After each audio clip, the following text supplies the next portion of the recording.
आज से लगभग 7 साल पहले एक घर में एक घटना घटती है जिसमें 5 लोगों को जिंदा जलाने की कोशिश की जाती है। जब वो जल रहे थे तब आसपास के लोग आते हैं मदद के लिए और उनमें से 4 लोग मर जाते हैं। जब इन लोगों के इंसाफ की बात आती है तो इंसाफ दिलाने के लिए महज एक ही व्यक्ति मैदान में खड़ा रहता है, बाकी पड़ोसी अपना धर्म नहीं निभाते, भाग जाते हैं।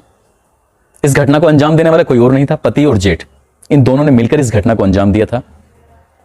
दोनों ही ऐसे रिश्ते हैं जिन पर सबसे ज्यादा विश्वास किया जा सकता है। जेठ को तो पिता से भी बढ़कर माना गया है, मगर जेठ ने इस घटना की जो स्क्रिप्ट लिखी है उससे न केवल 5 लोगों की जिंदगी हमेशा हमेशा के लिए खत्म हो जाती है, एक व्यक्ति बचता जरूर है मगर उसका बचना और उसका मरना एक जैसा ही है। बाकी 7 लोग नरकीय जीवन जीने के लिए मजबूर हो जाते हैं। शायद बाकी की जिंदगी उनकी अब जेल में ही गुजरेगी। आदाब, नमस्कार, सत श्री अकाल। मैं उस्मान सैफी। आज की जो सच्ची घटना मैं आपको सुनाने जा रहा हूं, ये सच्ची घटना है मध्य प्रदेश का एक जिला है शिवपुरी, और इसी जिले का एक गांव लगता है मनियर। 15-16 अप्रैल 2015 का ये वाकया है। एक घर से चीखने की और चिल्लाने की आवाजें आ रही थी। आसपास के लोग जाग जाते हैं और जैसे उस घर की तरफ दौड़कर देखते हैं तो घर के अंदर से बहुत तेजी की आग की लपटें निकल रही थीं। चीखने की आवाजें लगातार बरकरार आ रही हैं। धीरे धीरे वहां सैकड़ों लोग इकट्ठे हो जाते हैं, किसी तरह से आग पर काबू पाते हैं। इस घर का एक व्यक्ति है जिसका नाम है रामेश्वर। रामेश्वर ठीक है, सुरक्षित है। बाकी लोग बसते हैं वो 5 हैं, 2 सगी बहनें, एक भाई, मां और पिता। ये बहुत बुरी तरह से झुलस सके हैं। पड़ोसियों की मदद से इन सबको किसी तरह से सीधा हॉस्पिटल लेके जाया जाता है। हॉस्पिटल में उपचार कराया जाता है। पुलिस भी मौके पर पहुंच जाती है। पुलिस आती है तो उनका बयान लेती है। बयान लेने के बाद ही 4 लोगों की मौत हो जाती है, मर जाते हैं। मरने वालों में एक लक्ष्मी है, उसकी छोटी बहन सरस्वती, सगा भाई महेश, मां गीता, पिता जगदीश। 4 मर जाते हैं। पिता बचता है जगदीश। डॉक्टर उसको हायर मेडिकल सेंटर यानी कि ग्वालियर में रेफर कर देते हैं। वहां उपचार शुरू हो जाता है। पिता की भी हालत जिंदा और मरे जैसी एक जैसी थी, उसके बारे में क्या कहें।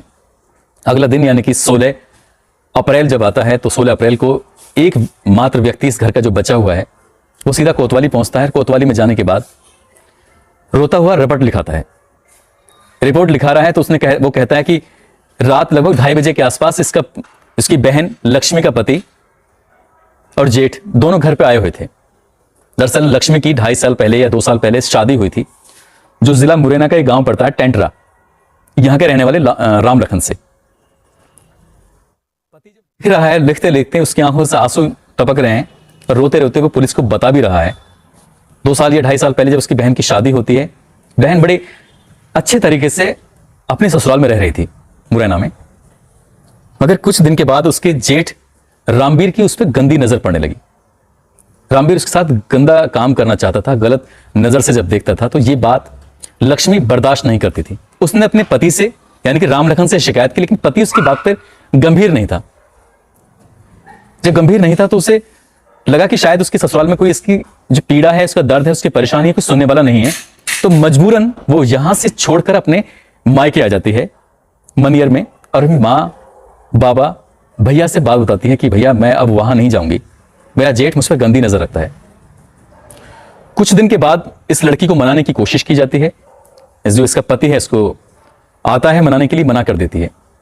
लेकिन हद तो तब हो जाती है पति अपने भाई को लेकर, यानी कि पति और जेठ दोनों घर आ जाते हैं मनाने के लिए। वो दिन था 15 अप्रैल 2015 की ये वाकया है। दिन भर बातचीत का दौर चल रहा था, मान मनोबल चल रहे थे, मगर लक्ष्मी ने 2 टूक मना कर दिया कि मुझे नहीं जाना है तो नहीं जाना है।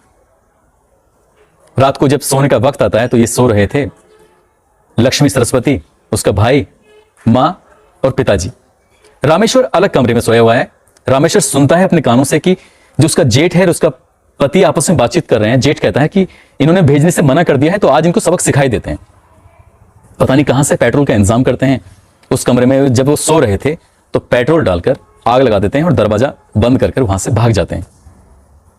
जब आग की लपटें बहुत तेज एक साथ, क्योंकि पेट्रोल तो बहुत जल्दी से आग पकड़ता है, और जब ऐसा होता है तो जाहिर सी बात है कि किसी का बचना बहुत मुश्किल हो जाता है। 4 मर जाते हैं। पिताजी आज भी जिंदा हैं, मगर उनका जिंदा और उनका मरना एक जैसा ही है। जलने के बाद आदमी की क्या हालत हो जाती है। रिपोर्ट लिखाई जाती है, चार्जशीट लगाई जाती है, मामला फिर कोर्ट पहुंचता है, तारीख पर तारीख पड़ने लगती हैं, महीने दर महीने, साल दर साल गुजरने लगते हैं। अब रामेश्वर अकेला पड़ जाता है इस केस में, क्योंकि कोई गवाह नहीं मिलता। पुलिस और कोर्ट कहीं ना कहीं यहां कमजोर साबित हो जाते हैं। मगर मरने से पहले सभी लोग अपना जो बयान दर्ज करा जाते हैं, उस बयान के आधार पर ही जेठ, पति, सास, ससुर, जेठानी, ननद, नंदोई और एक व्यक्ति और, इन 7 लोगों को आजीवन कारावास की सजा सुनाई जाती है। और सजा सुनाने वाले चतुर्थ अपर सत्र न्यायाधीश रामविलास गुप्ता अपनी अदालत में कहते हैं कि बड़े अफसोस की बात है कि इस दृश्य को किसी ने नहीं देखा, एक अकेला ही व्यक्ति है। खैर, जो उनके बयान थे मरने से पहले, उस बयान वो कामयाब रहे और इनको सजा मिलती है। सजा में लक्ष्मी के जो जेठ हैं रामवीर, पति रामलखन, सास कमलाबाई, जेठानी ममताबाई, ननद दुर्गेश, नंदोई भवानी और एक राम अवतार। जो पति और जेठ है, इस घटना के तुरंत बाद ही पुलिस ने इनको गिरफ्तार कर लिया था। वो तब से लेकर आज तक सलाखों के पीछे ही है। बाकी परिवार के बाकी लोगों को भी गिरफ्तार करने की कोशिश की जा रही है। कई लोग इसमें गिरफ्तार कर भी लिए गए हैं। पुलिस की कोशिश है, कोर्ट की कोशिश है कि सभी लोग अब अपनी बाकी की जिंदगी इस जेल में ही बिताएं। काश पति ने साथ दिया होता लक्ष्मी का, तो यहां तक नौबत नहीं आती। 4 लोग हमेशा हमेशा के लिए अपनी जिंदगी खत्म नहीं करते, और 7 लोग जो बाकी बचे हैं वो जेल में अपनी जिंदगी नहीं सड़ा रहे होते। और ससुर, जिसका जीना मरना एक जैसा ही है, वो भी कभी नहीं होता। यदि लक्ष्मी का उसके पति रामलखन ने साथ दिया होता, यदि जेठ रामवीर की अपने छोटे भाई की पत्नी पर गंदी नजर नहीं होती, तो शायद इतना बड़ा कांड नहीं होता। फिलहाल रामेश्वर को, जिसने इस लड़ाई को लड़ा है, वो कोर्ट के फैसले से खुश है। मगर जो भी होता है वाकई गलत होता है, ऐसा नहीं होना चाहिए था। दोस्तों, इस कहानी को सुनाने का उद्देश्य किसी को परेशान करना नहीं है, किसी का दिल दुखाना नहीं है, बल्कि आपको जागरूक करना है, आपको सचेत करना है। आप जहां भी रहें अपना ख्याल रखें, सुरक्षित रहें। जय हिंद, जय भारत।